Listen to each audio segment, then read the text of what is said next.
Hello दोस्तों, स्वागत है आपका आपके अपने यूट्यूब चैनल रोजगार प्लस एकेडमी पर। आज से मैं रोज़ हिस्ट्री एंड पॉलिटी की क्लास टॉपिक वाइज कराऊंगा। जहाँ जहाँ आवश्यकता होगी वहाँ वहाँ पर मैं ट्रिक का भी प्रयोग करने का प्रयास करूँगा।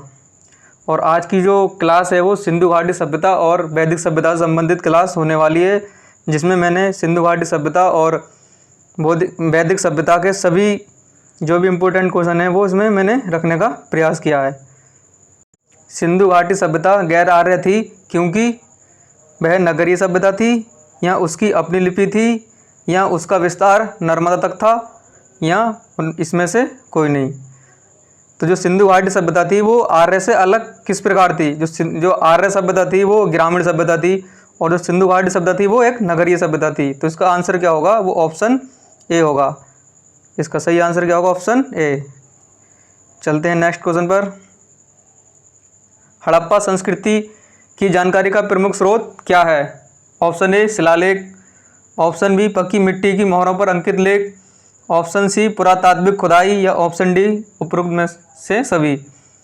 तो जो हड़प्पा सभ्यता की संस्कृति की जानकारी का प्रमुख स्रोत है वो पुरातात्विक खुदाई है, क्योंकि हड़प्पा सभ्यता में ना तो कोई शिलालेख मिला था, ना फिर मिट्टी पे कोई मोहर अंकित लेख था। तो इसका जो था वो सब जो हड़प्पा सभ्यता की जानकारी मिली है वो सब खुदाई से मिली है। जितने जितने स्थानों की खुदाई होती गई उसके बारे में हमें जानकारी मिलती गई। तो इसका सही आंसर क्या होगा? ऑप्शन सी होगा। हड़प्पा के मिट्टी के बर्तनों पर सामान्यतः किस रंग का उपयोग किया जाता था? ऑप्शन ए नीला, ऑप्शन बी लाल, ऑप्शन सी हरा, या ऑप्शन डी काला। तो इसका सही आंसर क्या होगा? ऑप्शन बी लाल। जो हड़प्पा से हमें मिट्टी के बर्तन मिले थे वो सामान्यतः किस कलर के थे? लाल कलर के थे। तो इसका सही आंसर क्या होगा? ऑप्शन बी लाल। में चांदी की उपलब्धता के प्राचीन साक्ष्य कहाँ से मिले? ऑप्शन ए हड़प्पा संस्कृति में, ऑप्शन बी वैदिक संहिताओं में, ऑप्शन सी उत्तर वैदिक युग में, या ऑप्शन डी इनमें से कोई नहीं। तो भारत में चांदी जो थी वो हड़प्पा संस्कृति में मिली। हड़प्पा वासी जो थे राजस्थान की जावर खान से चांदी प्राप्त करते थे। तो इसका सही आंसर क्या होगा? ऑप्शन ए होगा, हड़प्पा संस्कृति में। चलते हैं अगले क्वेश्चन पर। निम्नलिखित में से कौन सा एक हड़प्पा स्थल नहीं है? Option A Chanhudaro, option B Kot Diji, option C Desalpur, या ऑप्शन डी सोहगोरा। तो इसका सही आंसर क्या होगा? ऑप्शन डी सोहगोरा जो है वो हड़प्पा स्थल नहीं है, ये एक मौर्यकालीन स्थल है। सूची 1 को सूची 2 से सम्मिलित कीजिए।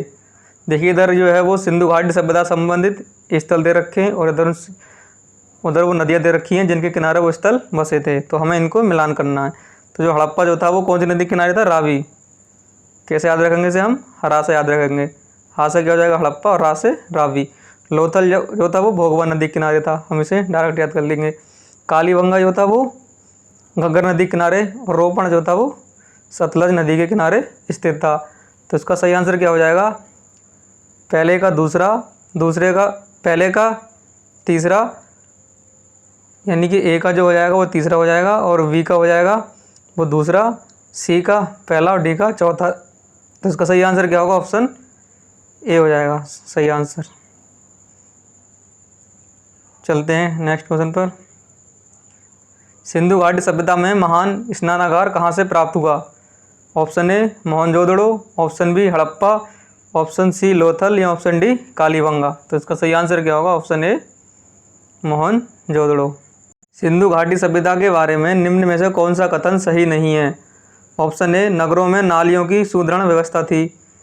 बिल्कुल सही है ये, क्योंकि जो नगर थे वो उसमें नालियों की बहुत ही अच्छी व्यवस्था थी, और जो सड़कें थी एक दूसरे को समकोण पर काटती थीं। व्यापार और वाणिज्य उन्नत दशा में था, ये भी बिल्कुल ठीक है। लोग पशुपतिनाथ की पूजा करते थे, ये भी सही है, क्योंकि जो लोग थे वो मातृ देवी और पशुपतिनाथ की पूजा करते थे। ऑप्शन डी सिंधु सभ्यता के लोग जो लोहे से परिचित थे, ये सही नहीं है, क्योंकि सिंधु घाटी सभ्यता वाले जो वासी थे उनको लोहे का कोई ज्ञान नहीं था। लोहे का जो ज्ञान हुआ है वो वैदिक सभ्यता में जाकर हुआ है। तो इसका सही आंसर क्या होगा? ऑप्शन नंबर डी होगा। यानी कि इनमें से जो कथन सही नहीं है कौन सा सही नहीं है? Option number D. निम्न में से कौन सही सुमेलित नहीं है? ऑप्शन ए में मांडा दे रखा जम्मू कश्मीर, ये बिल्कुल सही सुमेलित है। देवाबाद महाराष्ट्र में दे रखा है, ये भी सही है। राखीगढ़ी पंजाब में दे रखा है, ये सही नहीं है। राखीगढ़ी कहाँ पर है? हरियाणा में स्थित है। और धोलावीरा गुजरात में, ये सही है। तो इसका सही आंसर क्या होगा? इसमें सही सुमेलित नहीं है। ऑप्शन नंबर सी। राखी गढ़ी जो है वो भारत का सबसे बड़ा हड़प्पा स्थल है। अगर हम संपूर्ण सबसे बड़े हड़प्पा स्थल की बात करें तो क्या आएगा, वो मोहनजोदड़ो आएगा। मोहनजोदड़ो वर्तमान में कहाँ पर है, पाकिस्तान में। अगर पूछा जाए कि भारत का सबसे बड़ा हड़प्पा स्थल कौन सा है तो वो राखी गढ़ी आएगा, जो कि हरियाणा में स्थित है। सिंधु घाटी सभ्यता का कौन सा स्थल वर्तमान में पाकिस्तान में है? Option A Kalibanga, option B Harappa, option C Lothal या ऑप्शन डी राखी गढ़ी। जो कालीबंगा जो वर्तमान में कहाँ पर स्थित है, राजस्थान में, हनुमानगढ़ जिले में स्थित है। ऑप्शन सी लोथल जो है वो गुजरात में, ये एक प्रमुख बंदरगाह है। ऑप्शन डी में जो राखी गढ़ी दे रखा है ये वर्तमान में हरियाणा राज्य में स्थित है और जो भारत का सबसे बड़ा हड़प्पा स्थल है। ऑप्शन बी में जो हड़प्पा दे रखा है ये जो है वर्तमान में पाकिस्तान में स्थित है, यानी कि जो वर्तमान में पाकिस्तान में स्थित कौन सा स्थल हो गया, हड़प्पा। इसका सही आंसर क्या होगा, ऑप्शन बी। चलते हैं अगले क्वेश्चन पर। हड़प्पा सभ्यता का पत्तन नगर कौन सा था? पत्तन नगर पूछ ले या बंदरगाह पूछ ले, एक ही बात है। तो हड़प्पा सभ्यता का प्रमुख बंदरगाह कौन सा था, लोथल था। देख लेते कौन से नंबर पे, ऑप्शन नंबर डी पे। इसका सही आंसर क्या होगा, ऑप्शन डी। मोहनजोदड़ो एवं हड़प्पा की खुदाई के प्रभारी कौन थे? Option A lord Macaulay, option B sir John Marshall, option C Clive या ऑप्शन डी कर्जन। तो इसका सही आंसर क्या होगा, option B sir John Marshall. Sir John Marshall की देखरेख में दयाराम साहनी और राखलदास बनर्जी ने हड़प्पा और मोहनजोदड़ो की खोज की थी। दयाराम साहनी ने 1921 ईस्वी में हड़प्पा की खोज की थी और राखलदास बनर्जी ने 1922 ईस्वी में मोहनजोदड़ो की खोज की थी।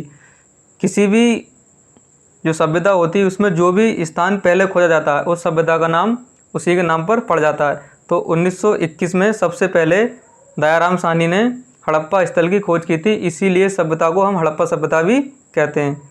चलते हैं अगले क्वेश्चन पर। निम्न में से कौन सही सम्मिलित नहीं है? तो जो हड़प्पा और उनके खोजकर्ता दे रखे इसमें। हड़प्पा की खोज दयाराम साहनी ने की थी, सही है बिल्कुल। मोहनजोदड़ो की खोज राखलदास बनर्जी ने 1922 में की थी, ये भी सही है। लोथल की खोज SR राव ने की थी, ये भी बिल्कुल सही है। और आलमगीरपुर जो कि मेरठ में स्थित है वर्तमान में, इसकी खोज डॉक्टर ए घोष ने की थी, ये बिल्कुल सही नहीं है। इसका सही आंसर क्या होगा, ऑप्शन नंबर डी। जो आलमगीरपुर है इसकी खोज यज्ञदत्त शर्मा ने की थी। चलते हैं अगले क्वेश्चन पर। हाथी दांत का पैमाना किस हड़प्पा स्थल से मिला था? Option A Harappa, option B Lothal, option C Dholavira, option D Alamgirpur. तो इसका सही आंसर क्या होगा, ऑप्शन बी लोथल होगा। लोथल क्या था, एक बंदरगाह था, इसीलिए जो हाथी दांत का पैमाना था उसका जो व्यापार होता था बंदरगाह के द्वारा होता था, इसीलिए हाथी दांत जो है वो लोथल से प्राप्त हुआ है। चलते हैं नेक्स्ट क्वेश्चन पर। धोलावीरा किस राज्य में स्थित है? Option A Gujarat, option B Haryana, option C Punjab या ऑप्शन डी राजस्थान। तो इसका सही आंसर क्या होगा, ऑप्शन ए गुजरात। जो धोलावीरा है हड़प्पा सभ्यता संबंधी स्थल, वो वर्तमान में गुजरात राज्य में स्थित है। चलते हैं नेक्स्ट क्वेश्चन पर। कौन सा हड़प्पा स्थल नगर 3 भागों में विभक्त है? Option A Lothal, option B Kalibanga, option C Dholavira या ऑप्शन डी हड़प्पा। जो भी हड़प्पा संबंधी स्थल मिले थे वो 2 ही भागों में विभक्त थे, पूर्वी दुर्ग और पश्चिमी दुर्ग। जो धोलावीरा है इसमें 3 दुर्ग हैं, एक पूर्व में, एक पश्चिम और एक मध्य में। तो जो हड़प्पा धोलावीरा जो जगह है हड़प्पा संबंधित, ये 3 भागों में विभक्त है। तो इसका सही आंसर क्या होगा, ऑप्शन नंबर सी होगा। चलते हैं नेक्स्ट क्वेश्चन पर। एक उन्नत जल प्रबंधन व्यवस्था का साक्ष्य कहाँ से, किस हड़प्पा स्थल से प्राप्त हुआ है? Option A Alamgirpur, option B Dholavira, option C Mohenjodaro या ऑप्शन डी लोथल।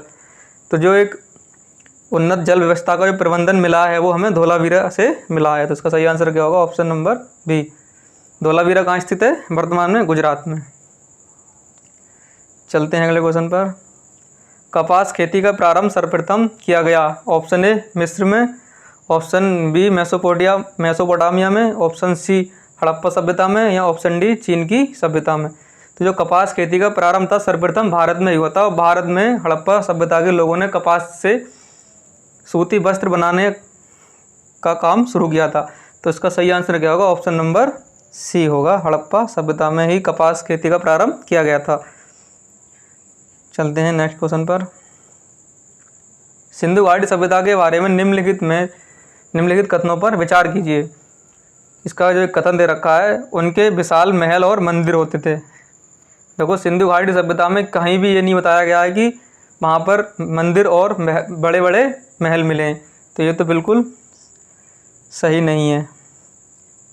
चलते हैं अगले देखते हैं। वे देवी और देवताओं दोनों की पूजा करते थे। हाँ, ये वाला कथन बिल्कुल सही है, क्योंकि वो मातृ देवी और पशुपतिनाथ की पूजा करते थे, तो दो तो हो जाएगा हमारा सही। देखते हैं अगला।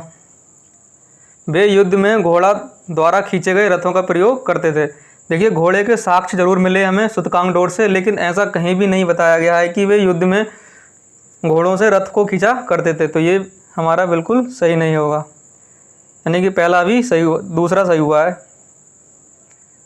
नंबर 4 देखते हैं। हड़प्पा काल में भारत में कपास के वस्त्र बनाए जाते थे। मैंने इससे पहले बताया था कि हाँ, हड़प्पा काल में ही कपास से सूती वस्त्र बनाए जाते थे, तो ये चौथा सही हो जाएगा। यानी कि कौन कौन से सही हो गए हमारे उपरोक्त में से, कौन कौन से कथन सही हैं? एक नंबर 2 वाला और एक नंबर 4, तो यानी कि बी हमारा सही आंसर होगा। 2 कौन सा है? देवी और देवताओं की दोनों की पूजा करते थे, ये भी सही है। और 4 कौन सा है? हड़प्पा काल में भारत में कपास के वस्त्र बनाए जाते थे, ये भी सही है। तो इसका सही आंसर क्या होगा? Option number B. चलते हैं नेक्स्ट क्वेश्चन पर। निम्नलिखित में से किस पशु का अंकन हड़प्पा संस्कृति की मोहरों पर नहीं मिलता है? ऑप्शन ए बैल, ऑप्शन बी घोड़ा, ऑप्शन सी हाथी या ऑप्शन डी भेड़। तो इसका सही आंसर क्या होगा? ऑप्शन बी होगा घोड़ा। घोड़ा के जो साक्ष्य थे वो हड़प्पा सभ्यता से जरूर मिले थे, लेकिन उसका अंकन मोहरों पर नहीं किया गया था। बाकी सबका अंकन मोहरों पर किया गया है, तो इसका सही आंसर क्या होगा? Option number B. चलते हैं नेक्स्ट क्वेश्चन पर। R37 कब्रिस्तान किस हड़प्पा स्थल से प्राप्त हुआ? ऑप्शन ए हड़प्पा से, ऑप्शन बी मोहनजोदड़ो से, ऑप्शन सी लोथल से या ऑप्शन डी कालीबंगा से। तो इसका सही आंसर क्या होगा? ऑप्शन नंबर ए, हड़प्पा से ही जो R37 क्रम की एक कब्रिस्तान बनी होती थी, ये हड़प्पा से प्राप्त हुई। तो इसका सही आंसर क्या होगा? ऑप्शन नंबर ए होगा। चलते हैं नेक्स्ट क्वेश्चन पर। मनका बनाने का कारखाना किस हड़प्पा स्थल से प्राप्त हुआ? Option A Mohenjodaro, option B Harappa, option C Chanhudaro, option D Lothal. हमें इस स्थल से सिर्फ यही क्वेश्चन याद रखना है कि मनका बनाने का कारखाना कहाँ से प्राप्त हुआ। इसका सही आंसर होगा ऑप्शन नंबर सी चनहूदड़ो। इससे हमें और कुछ याद नहीं रखना है, तो बस हमें चनहूदड़ो से यही बात याद रखनी है कि चनहूदड़ो से हमें मनका बनाने का कारखाना प्राप्त हुआ। चलते हैं नेक्स्ट क्वेश्चन पर।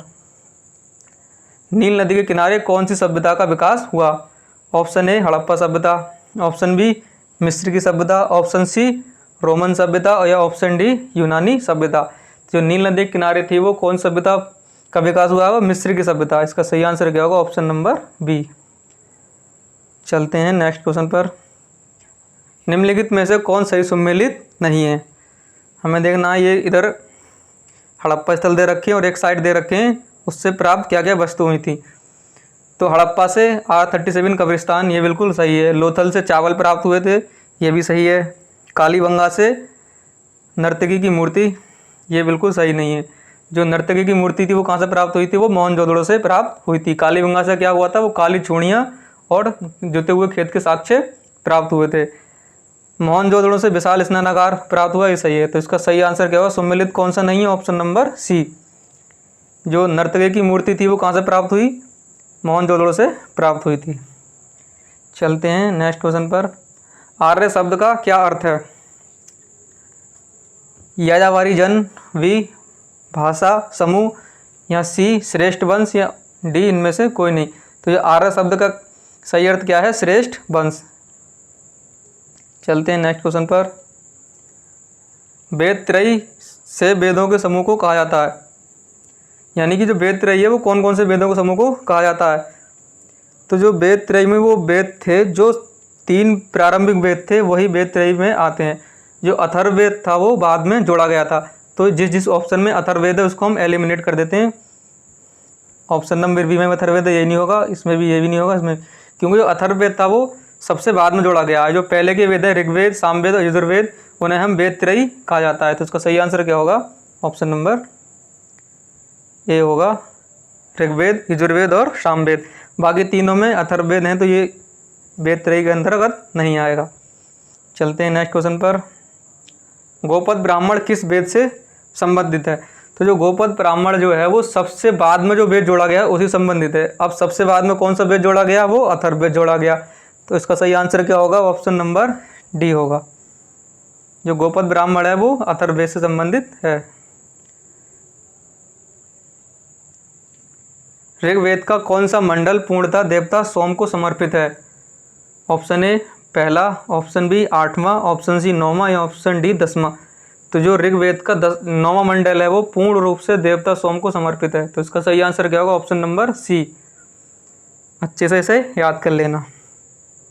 यज्ञ संबंधी विधि विधानों का पता किस वेद से चलता है? Option A Rigveda, option B Samaveda, option C Yajurveda या ऑप्शन डी अथर्ववेद। तो जो यज्ञ संबंधी जो विधि विधान है इसका जो पता चलता है वो ऑप्शन नंबर सी यजुर्वेद से चलता है। इसको हम कैसे याद रखेंगे? या से यज्ञ और या से यजुर्वेद, इससे हम इसको देख लेंगे।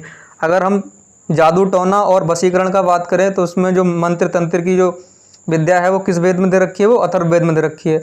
जादू टोना मंत्र ये सब क्या थे? ये सब जैसे समाज में कुरीतियाँ उत्पन्न होती गई, इन सब चीज़ों का जो था बोलबाला बढ़ता गया।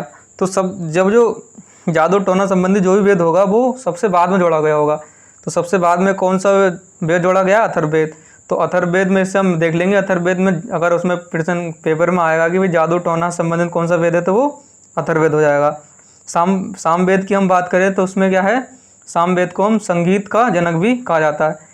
ऋग्वेद जो है वो सबसे पुराना वेद है। इसमें 1028 सूक्त हैं और 10 मंडल दे रखे हैं। तीसरे मंडल में गायत्री मंत्र का प्रयोग किया गया है। इसकी रचना किसने की है? विश्वामित्र ने की है। यम और नचिकेता का संबंध किस उपनिषद में प्राप्त होता है? Option A Chandogya Upanishad, option B Kena Upanishad, option C Kathopanishad या ऑप्शन डी जैमिनीय उपनिषद। तो इसका सही आंसर क्या होगा? ऑप्शन ए छांदोग्य उपनिषद।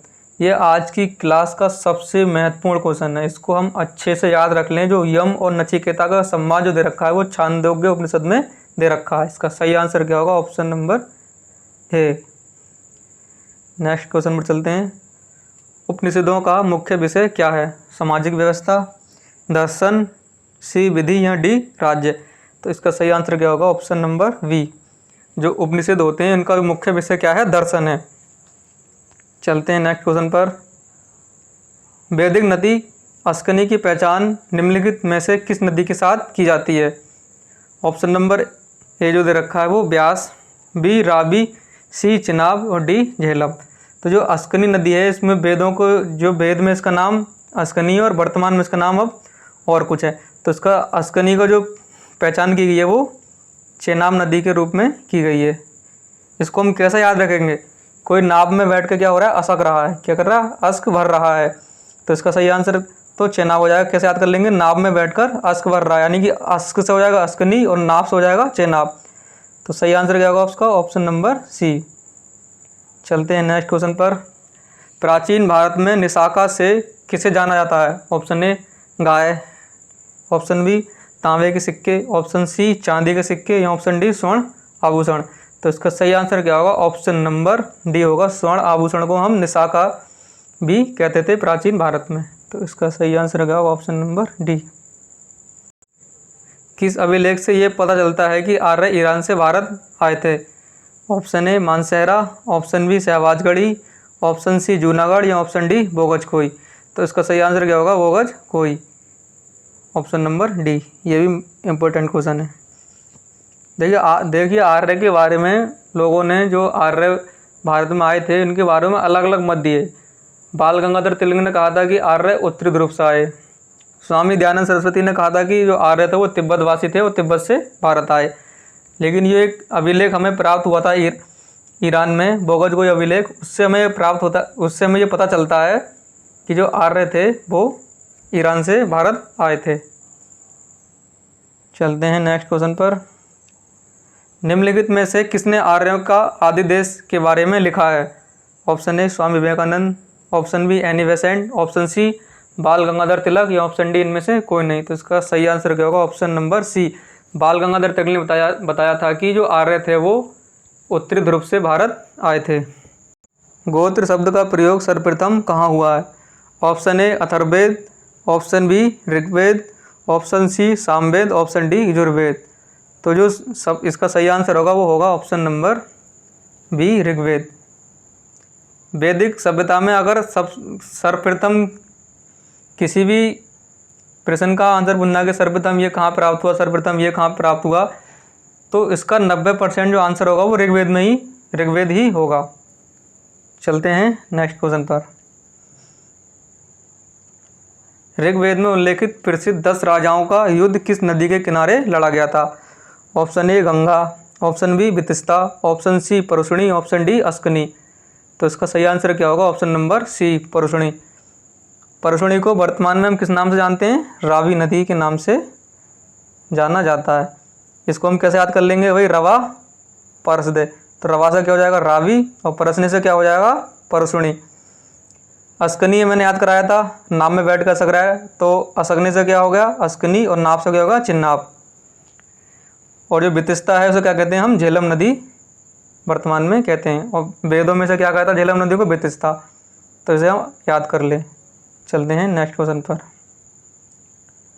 प्राचीन काल में आर्यों के जीविका उपार्जन का मुख्य साधन क्या था? ऑप्शन ए कृषि, ऑप्शन बी पशुपालन, ऑप्शन सी ए और बी दोनों, ऑप्शन डी इनमें से कोई नहीं। तो इसका सही आंसर क्या होगा? ऑप्शन नंबर सी ए और बी दोनों। जो प्राचीन काल में आर्य थे, इनका जो मुख्य जीवों का उपार्जन यानी कि अपने जीवन को चलाने का जो मुख्य वो था, वो कृषि और पशुपालन था। हड़प्पा सभ्यता में लोग व्यापार भी करते थे, जैसे कि चनोदड़ों से मन का बनाने का कारखाना प्राप्त हुआ, कपास के साक्ष्य मिले हमें, और हाथी दांत का पैमाना हमें लोथल से प्राप्त हुआ। लेकिन जो आर्य थे वो उनका मुख्य व्यवसाय क्या था? कृषि और पशुपालन था। चलते हैं नेक्स्ट क्वेश्चन पर। ऋग्वेद में यव शब्द का अर्थ क्या है? ऑप्शन ए गेहूँ, ऑप्शन बी चावल, ऑप्शन सी जौ, ऑप्शन डी चना। तो इसका सही आंसर क्या होगा? यव, ऑप्शन नंबर सी होगा जौ। यानी ऋग्वेद में जौ को क्या कहा गया है? यव कहा गया है। चलते हैं नेक्स्ट क्वेश्चन पर। किस वेद में सवा और समिति को प्रजापति की 2 पुत्रियां कहा गया है? Option A Rigveda, option B Samaveda, option C Yajurveda, या ऑप्शन डी अथर्ववेद। तो इसका सही आंसर होगा option number A Rigveda. Rigveda में सवा और समिति को प्रजापति की 2 पुत्रियां कहा गया है।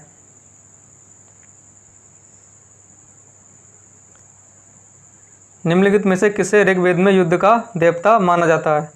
Option A Agni, option B Indra, option C Varuna, या ऑप्शन डी विष्णु। तो इसका सही आंसर क्या होगा? Option number B. इंद्र को ऋग्वेद में युद्ध का और वर्षा का देवता कहा गया है। और ऋग्वेद में सबसे ज़्यादा जो प्रयोग हुआ वो इंद्र का 250 बार प्रयोग किया गया है। इंद्र जो है वो, इंद्र शब्द जो है वो 250 बार आया। अग्नि शब्द जो है वो, जो अग्नि शब्द है वो 200 बार आया। यानी अगर सबसे ज़्यादा पूछा सबसे ज़्यादा प्रयोग किसका किया है, तो इंद्र शब्द का, उसके बाद अग्नि का। चलते हैं अगले क्वेश्चन पर। ऋग्वेद में सर्वाधिक मंत्र किस देवता को समर्पित हैं? तो इसका सही आंसर क्या होगा? इंद्र। कितने? 250। उसके बाद अग्नि का कितने हैं इसके? 200। चलते हैं नेक्स्ट क्वेश्चन पर। गायत्री मंत्र ऋग्वेद के कौन से मंडल में है? तो जो गायत्री मंत्र वो है ऋग्वेद के 3रे मंडल में दिया गया है। इसकी रचना किसने की है? विश्वामित्र ने की है। तो इसका सही आंसर क्या होगा?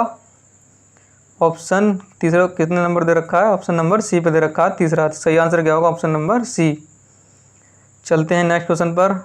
पुराणों की संख्या कितनी है? Option A 18, option B 16, option C 21, option D 19। इस वीडियो का ये सबसे सरल क्वेश्चन है, तो इसका सही आंसर क्या होगा? ऑप्शन नंबर ए 18। अगर हम संस्कारों की बात करें तो कितने हैं? 16। पुराण कितने हैं? 18, और संस्कार कितने हैं? 16। चलते हैं अगले क्वेश्चन पर। सत्यमेव जयते कहाँ से ले गया है? ऑप्शन ए मुंडक उपनिषद से, ऑप्शन बी कट उपनिषद से, ऑप्शन सी छांदोग्य उपनिषद से, या ऑप्शन डी ऋग्वेद से। तो इसका सही आंसर क्या होगा? ऑप्शन ए मुंडक उपनिषद से। और छांदोग्य उपनिषद में क्या दे रखा है? यम और नचिकेता का संवाद दे रखा है, उसे हम अच्छे से याद रखें। याद तो हमें सभी करने हैं, लेकिन उसको हम पर्सनली ज़्यादा याद रखें, क्योंकि वो एग्जामों में पूछने के उसके चांस ज़्यादा रहते हैं। ऋग्वेद की मूल लिपि क्या थी? Option A Pali, option B Devanagari, option C प्राकृतिक, ऑप्शन डी ब्राह्मी। जो ऋग्वेद की जो लिपि थी वो कौन सी थी? ब्राह्मी लिपि थी। इसका सही आंसर क्या होगा? Option number D. चलते हैं नेक्स्ट क्वेश्चन पर। अवेस्ता और ऋग्वेद में समानता है। अवेस्ता कहाँ से संबंधित है? जो अवेस्ता है और ऋग्वेद है उनमें बहुत ही समानता देखी गई है। ये जो अवेस्ता है वो ईरान से संबंधित है। इसका सही आंसर क्या होगा? Option number D Iran. चलते हैं नेक्स्ट क्वेश्चन की तरफ। ऋग्वेद में अगन्या का प्रयोग किस जानवर के लिए हुआ है? ऑप्शन ए बकरी के लिए, ऑप्शन बी गाय के लिए, ऑप्शन सी हाथी के लिए या ऑप्शन डी घोड़े के लिए। तो इसका सही आंसर क्या होगा? ऑप्शन बी गाय के लिए। चलते हैं नेक्स्ट क्वेश्चन पर। निम्नलिखित में से कौन सा ऋग्वेद का उपवेद है? ऑप्शन जो ए है वो आयुर्वेद, ऑप्शन बी गंधर्व वेद, ऑप्शन सी धनुर्वेद, ऑप्शन डी शिल्पवेद। तो जो ऋग्वेद का उपवेद है, 4 वेद हैं, चारों को उपवेद दे रखे हैं। तो ऋग्वेद का उपवेद क्या है? आयुर्वेद। क्या है? आयुर्वेद। अगर बात करें हम सामवेद का उपवेद कौन सा है? वो गंधर्व वेद है। सामवेद संगीत का वेद है। गंधर्व वेद गंधर्व के एक विवाह होता है, तो विवाह में क्या गाया जाता है? संगीत। तो इसी से हम याद कर लें, यानी सामवेद गंधर्व वेद। धनुर्वेद का जो है यजुर्वेद है। जो धनुर्वेद है वो किसका उपवेद है? यजुर्वेद का, यानी धनु और यजु से हम इसे मिला लेंगे। इसमें धनु और यजु यानी यजुर्वेद का जो उपवेद है वो धनुर्वेद है। शिल्प वेद, अब एक ही वेद बचा, कौन सा बचा सबसे बाद वाला? अथर्ववेद। तो जो शिल्प वेद है वो किसका उपवेद है? अथर्ववेद का। चलते हैं नेक्स्ट क्वेश्चन की तरफ। मुंडक उपनिषद किस वेद का उपनिषद है? Option A Atharvaveda, option B Samaveda, option C Rigveda या ऑप्शन डी यजुर्वेद। तो जो मुंडक उपनिषद है वो उस वेद का उपनिषद है जो वेद त्रयी में नहीं था। तो वेद त्रयी में कौन सा वेद नहीं था? वो जो सबसे बाद में जोड़ा गया था। सबसे बाद में कौन सा वेद जोड़ा गया था? वो अथर्ववेद जोड़ा गया था। इसका सही आंसर क्या होगा? Option A. चलते हैं नेक्स्ट क्वेश्चन की तरफ। ऋग्वेद को पढ़ने वाले ऋषि को क्या कहा जाता है? ऑप्शन ए होत्र, ऑप्शन बी उद्गाता, ऑप्शन सी अथर्वयु और ऑप्शन डी इनमें से कोई नहीं। तो जो ऋग्वेद को पढ़ने वाले होते हैं उनको क्या कहते हैं? होत्र कहा जाता है। सामवेद को पढ़ने वालों को क्या कहा जाता है? उद्गाता। सामवेद संगीत का वेद, संगीत क्या होता है? गाया जाता है, उससे गाता इसमें आ रहा है, तो सामवेद का क्या हो गया? उद्गाता। अथर्वयु जो कौन से वेद को पढ़ने वाले को कहा जाता है? वो यजुर्वेद को पढ़ने वाला कहा जाता है। इसमें भी या यू आ रहा है और उसमें भी क्या आता है? यू आता है, उसको हम इससे मिला लेंगे, यानी कि अथर्वयु हो गया वो कौन से वेद को पढ़ने वाले को कहा जाता है? वो यजुर्वेद। उद्गाता सामवेद, किससे कर लेंगे याद हम? गाने से। और होत्र क्या होता है? वो ऋग्वेद होता है। चलते हैं नेक्स्ट क्वेश्चन की तरफ। ऋग्वेद सामवेद के रचनाकार किसे माना जाता है? Option A Dhanvantari, option B Vishwamitra, option C Bharatmuni या ऑप्शन डी विश्वकर्मा। तो इसका सही आंसर क्या होगा? ऑप्शन नंबर सी भरतमुनि। भरतमुनि को सामवेद का रचनाकार माना जाता है। धन्वंतरी को कौन से वेद का रचनाकार माना जाता है? ऋग्वेद। जो सबसे पुराना वेद है उसके रचनाकार कौन थे? धन्वंतरी। विश्वामित्र ने किस वेद की रचना की है? जो विश्वामित्र है इन्होंने किस वेद की रचना की? यजुर्वेद की। किस वेद की रचना की है इन्होंने? यजुर्वेद। इसको हम याद कर लें, यजुर्वेद। और विश्वकर्मा है जो एक वेद बचा उसी की इन्होंने रचना की, सबसे बाद में जोड़ा। जो कर्म जो है वो बाद में देखे गए हैं व्यक्ति के, तो कर्म को सबसे बाद में कौन सा जोड़ा? अथर्ववेद। तो अथर्ववेद से जो रचनाकार जो है कौन है? वो विश्वकर्मा। विश्वामित्र किसके रचनाकार हैं? यजुर्वेद के। भरतमुनि नाट्यशास्त्र के जो रचना, नाट्यशास्त्र यानी नाट्यशास्त्र है, यानी कि नाट्यशास्त्र मतलब संगीत संबंधित है, कुछ ना कुछ उसमें जुड़ा हुआ, तो वो किससे हो गया? सामवेद। और धन्वंतरी की जो रचना, धन्वंतरी हैं उन्होंने किस वेद की रचना की है? ऋग्वेद की। चलते हैं नेक्स्ट क्वेश्चन की तरफ। किस वेद को भारतीय संगीत का जनक माना जाता है? सबसे सरल क्वेश्चन, ऑप्शन नंबर ए सामवेद संगीत का वेद। सामवेद का उपवेद गंधर्व वेद। तंत्र मंत्र जादू टोना संबंधित कौन सा वेद है? Option A Rigveda, option B Yajurveda, option C Samaveda या ऑप्शन डी अथर्ववेद। तो इसका सही आंसर क्या होगा? देखो मैंने पहले बताया था एक्सप्लेन करके, जो तंत्र मंत्र जादू टोना थे वो बाद में, जो कुरीतियाँ थी बाद में जो आई थी समाज में। तो फिर एक समाज में जो कुरीतियाँ बाद में आई थी उससे संबंधित जो भी वेद था वो बाद में जोड़ा गया था। बाद में कौन सा वेद जोड़ा गया था? वो वेद त्रयी में नहीं है। वेद त्रयी में कौन सा वेद नहीं है? अथर्ववेद नहीं है। तो इसका सही आंसर क्या होगा? Option number D. अगर बात करें यज्ञ के बारे में कौन से वेद दे रखा है, तो मैंने बताया था या से क्या होता है? यजुर्वेद, या से यज्ञ। तो इसका सही आंसर हो जाएगा यजुर्वेद। इसका तो सही आंसर होगा डी, अथर्ववेद। चलते हैं नेक्स्ट क्वेश्चन पर। पुराणों का शाब्दिक अर्थ क्या है? Option A Vedanta, option B प्राचीनाख्यान, या ऑप्शन सी कल्प, या ऑप्शन डी छंद। तो इसका सही आंसर क्या होगा? पुराणों का जो शाब्दिक अर्थ है वो प्राचीन आख्यान है। इसका सही आंसर होगा ऑप्शन नंबर वी। वेदांत किसे कहा जाता है? वो उपनिषदों को वेदांत कहा जाता है। चलते हैं नेक्स्ट क्वेश्चन पर। गुप्त वंश का संबंध किस पुराण से है? Option A Vishnu Purana, option B Matsya Purana, option C Vayu Purana, या ऑप्शन डी अग्नि पुराण। तो देखो जो गुप्त वंश है वो वायु पुराण से संबंधित है। इसे कैसे याद करेंगे? जो वायु है उसका राज क्या है? गुप्त है। वायु किसी ने नहीं देखा, यानी कि उसको कैसी है, क्या है, वो क्या है, उसका इसके बारे में क्या है? गुप्त। तो उसको वायु पुराण के संबंधित हो गई गुप्त से। अब विष्णु पुराण है, विष्णुगुप्त थे। विष्णुगुप्त नाम क्या कहते हैं? कौटिल्य या चाणक्य। किस में थे? कौन से वंश में थे? मौर्य वंश में। तो विष्णु पुराण के संबंधित हो गया मौर्य वंश से, याद रहेगा। अब बात आई मत्स्य पुराण की। इसे हम कैसे याद करेंगे? मत्स्य जो है वो सातवाहन वंश से संबंधित है। जो सातवाहन वंश है उससे संबंधित क्या है? मत्स्य पुराण। यानी कि जो मत्स्य क्या होता है? मछली जो है वो वाहन में भर कर ले जा रहे हैं। वाहन यानी गाड़ी। तो वाहन से क्या होगा? सातवाहन। और मत्स्य मछली से क्या हो गया? मत्स्य। तो मत्स्य पुराण के संबंधित हो गया सातवाहन से। सब याद होगा। गुप्त वंश क्या हो गया? यानी कि वायु का जो राज है वो गुप्त है, तो गुप्त वंश वायु पुराण से। विष्णुगुप्त या कौटिल्य या चाणक्य के संबंधित थे? मौर्य वंश से संबंधित थे। तो विष्णु पुराण कैसे हो जाएगा? मौर्य वंश से। अब बात करें मत्स्य पुराण। मत्स्य यानी कि हम मत्स्य मतलब मछली को किस में ले जा रहे हैं? वाहनों में भर के ले जा रहे हैं। तो वाहन से क्या होगा? सातवाहन। और मत्स्य क्या हो गया? मत्स्य पुराण। चलते हैं नेक्स्ट क्वेश्चन पर। इनमें से किसके प्रवर्तक जैमिनी हैं? ऑप्शन ए पूर्व मीमांसा, ऑप्शन बी उत्तर मीमांसा, ऑप्शन सी न्याय, या ऑप्शन डी सांख्य दर्शन। तो इसका सही आंसर होगा जैमिनी जो थे वो पूर्व मीमांसा के प्रवर्तक थे। अगर हम बात करें उत्तर मीमांसा, तो इसके जो प्रवर्तक थे वो कौन से? बादरायण। तो जो बादरायण थे वो उत्तर मीमांसा संबंधित थे। उत्तर माने क्या होता है? वाद। तो वाद से क्या करेंगे? बादरायण। अब बात करें न्याय दर्शन से कौन संबंधित थे? गौतम को न्याय मिल गया। और सांख्य दर्शन से कौन थे? कपिल। जो कपिल मुनि थे वो सांख्य दर्शन संबंधित थे। और योग दर्शन से कौन थे? पतंजलि। चलते हैं नेक्स्ट क्वेश्चन की तरफ। हड़प्पा सभ्यता की खोज किस वर्ष हुई? Option A 1921, option B 1922, option C 1923, option D 1924। तो इसका सही आंसर क्या होगा? Option number 1921। यानी कि दयाराम साहनी ने 1921 में सर्वप्रथम हड़प्पा की खोज की थी। इसीलिए सिंधु घाटी सभ्यता का नाम क्या पड़ गया? हड़प्पा सभ्यता पड़ गया।